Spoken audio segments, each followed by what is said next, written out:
നമസ്കാരം. ഇന്നത്തെ തൊഴിൽ വാർത്തയിലേക്ക് എല്ലാവർക്കും സ്വാഗതം.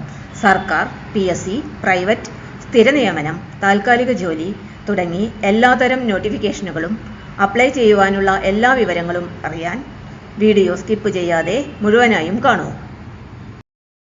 ഇന്ന് അധ്യാപക ജോലി അന്വേഷിക്കുന്നവർക്കായുള്ള ഒരു പ്രധാന അവസര വാർത്തയാണ്.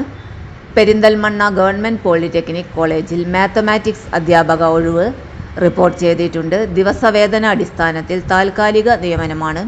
അഭിമുഖം നേരിട്ട് കോളേജിൽ തന്നെ നടക്കും. എല്ലാ വിവരങ്ങളും വിശദമായി നോക്കാം. Institution details.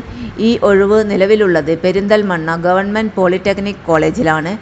Lateral entry evening diploma കോഴ്സുകളിലേക്കാണ് ഈ നിയമനം നടത്തുന്നത്. താൽക്കാലിക അടിസ്ഥാനത്തിൽ ദിവസവേതനാടിസ്ഥാനത്തിലുള്ള അധ്യാപക നിയമനമാണ് നടത്തുന്നത്. Post details. തസ്തിക മാത്തമാറ്റിക്സ് അധ്യാപകൻ. നിയമനതരം ദിവസവേതനം. ടെമ്പററി പോസ്റ്റാണ്.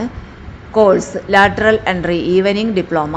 ഇത് ഗസ്റ്റ് ലെക്ചറർ രീതിയിലുള്ള അവസരമാണ്. അതുകൊണ്ട് സ്ഥിര നിയമനം അല്ലെന്ന് പ്രത്യേകം ശ്രദ്ധിക്കുക. ക്വാളിഫിക്കേഷൻ യോഗ്യത MSc മാത്തമാറ്റിക്സ്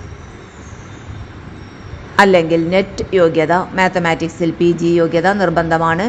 നെറ്റ് ഉള്ളവർക്ക് മുൻഗണന ലഭിക്കാം. Interview details. അഭിമുഖ തീയതി ഫെബ്രുവരി 16. സമയം രാവിലെ 10 മണി. സ്ഥലം പെരിന്തൽമണ്ണ ഗവൺമെൻറ് പോളിടെക്നിക് കോളേജ്. തൊഴിൽ വാർത്തകൾ എല്ലാ ദിവസവും. വാർത്തകൾ തുടർന്നും ലഭിക്കാൻ ചാനൽ ആദ്യമായി കാണുന്നവരാണെങ്കിൽ ചാനൽ സബ്സ്ക്രൈബ് ചെയ്യുക. വീഡിയോ ഇഷ്ടപ്പെട്ടാൽ ലൈക്ക് ചെയ്യുക. വീഡിയോ കൂടുതൽ പേരിൽ എത്തിക്കാനായി ഷെയർ ചെയ്യുക. നിങ്ങളുടെ വിലപ്പെട്ട നിർദ്ദേശങ്ങൾ കമൻറ്റ് ബോക്സിൽ രേഖപ്പെടുത്തുക. തൊഴിൽ വാർത്തകൾ, പരീക്ഷാ വാർത്തകൾ, വീഡിയോ ക്ലാസുകൾ, നോട്ട്സ്, ക്വസ്റ്റ്യൻ പേപ്പേഴ്സ്, പരീക്ഷാ കലണ്ടർ തുടങ്ങി കൂടുതൽ വിവരങ്ങൾ പ്ലേലിസ്റ്റിൽ ലഭ്യമാണ്. ഇന്നത്തെ വീഡിയോയുടെ അവസാനിക്കുന്നു. എല്ലാവർക്കും നന്ദി.